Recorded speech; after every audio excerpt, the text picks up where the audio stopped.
Hello, everybody, and welcome to T.O.BlueJays. I'm your host, Aiden Smith. And the Blue Jays have actually played very well over their last six games. Now, they're finally over 500 with a 25 and 24 record. And honestly, at today's game, when they gave up 2 runs in the ninth, it didn't seem as if it was going to be that way. It seemed like they were going to go back to 500 and then lose today and go back to below 500. But they managed to get the win. And I know that over the weekend they didn't actually win the series. They only won one out of the 3 games. They won on Saturday. But I'll tell you what, the Blue Jays did a heck of a job playing the Detroit Tigers, who have one of the best offenses in the MLB this year. I believe they're 30 and 15 heading into the series or something along those lines. Uh, but basically, the record was double.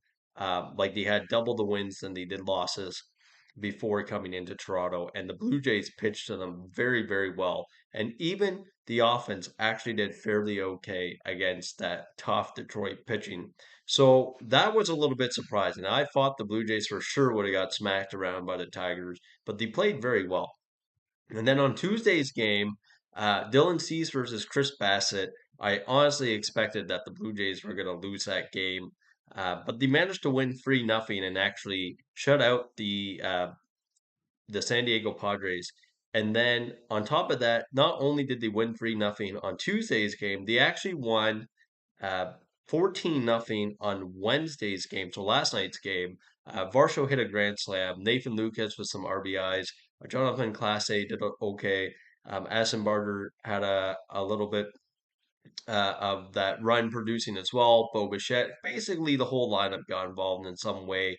Now, there were some errors obviously committed by the San Diego Padres, so all 14 runs were not technically earned, but still a very good job by the Blue Jays. And then even today, okay, they were winning 4-2 heading into the top of the ninth. Jeff Hoffman unfortunately gave up some runs again to tie it up 4-4. Brandon Little gave up the fifth run, I believe it was, in the 10th inning, or so, maybe it was someone else.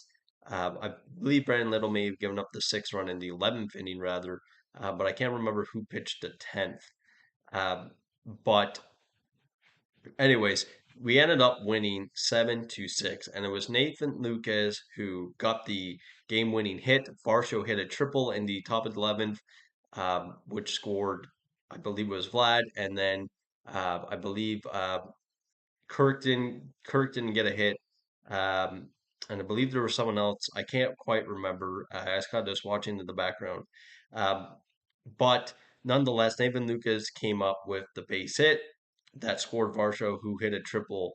And the Blue Jays actually managed to walk it off and not succumb to going back to below 500.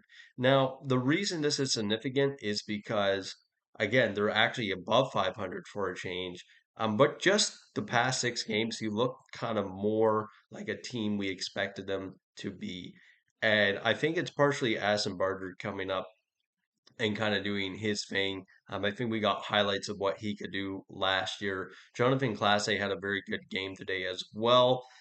So I think him kind of coming up and kind of helping out has kind of made up, and Nathan Lucas as well. I mean, Nathan Lucas has been phenomenal this year, I think. Honestly, for someone who kind of isn't a big name, who's been doing as well as he has, when some of the guys at the top of the lineup haven't been performing, he's been really good. And we're kind of catching lightning in a bottle, same as we did with Ernie Clement last year. And it's really good because honestly, we need the top of the order to start doing a little bit more damage. In the bottom of the ninth, both Bo and Vlad not doing very well. Bo looking at strike three, Vlad getting a couple of strike calls. They were borderline pitches, but I mean, the calls weren't bad per se, and then he popped up um, in the shallow outfield to end the inning. And it's like, again, it was the bottom of the lineup that came up clutch in the bottom of the 11th, excuse me, that ended up winning the game. And I think this team is only going to do well when everybody top to bottom is contributing. And quite honestly, if we can get more of this from the bottom of the lineup, and the top three guys can actually start to do well, or four. I guess Santander is really hitting the sixth spot now. So Santander can get turned around and move back up into the fourth position, and Varsho keeps doing what he's doing. This will be great. And I think, I've been a firm believer in Varsho this whole time. I'm really glad we went out and got him. I know that a lot of fans don't agree with that only because Gabriel Moreno is becoming a star, and Lourdes Gurriel Jr. had a lot of pop in his bat. Now, he didn't hit home runs as much the last few years as a Blue Jay, but he definitely had a high average and hit for singles, hit for doubles, and actually got on base. And uh, his defense wasn't as great as obviously our outfielders now, but overall he was more of an impact with the bat, which I know that a lot of fans do miss, and I am one of them. But I just think there's a lot of potential in Varsho. He hit more than 20 home runs, both I think it was 2 or 3 years in all those years prior to becoming a Blue Jay. I know that definitely is last year. He hit 27 home runs in Arizona before becoming a Blue Jay, and I think this is what we can expect to get out of him. And honestly, I hope he's here to stay for a while because if he can hit 25 plus home runs and be as good of a defender as he's been, then that is a star. And honestly, even if he hits 250, 260, that is really, really good. Especially since we're likely going to lose Bo Bichette.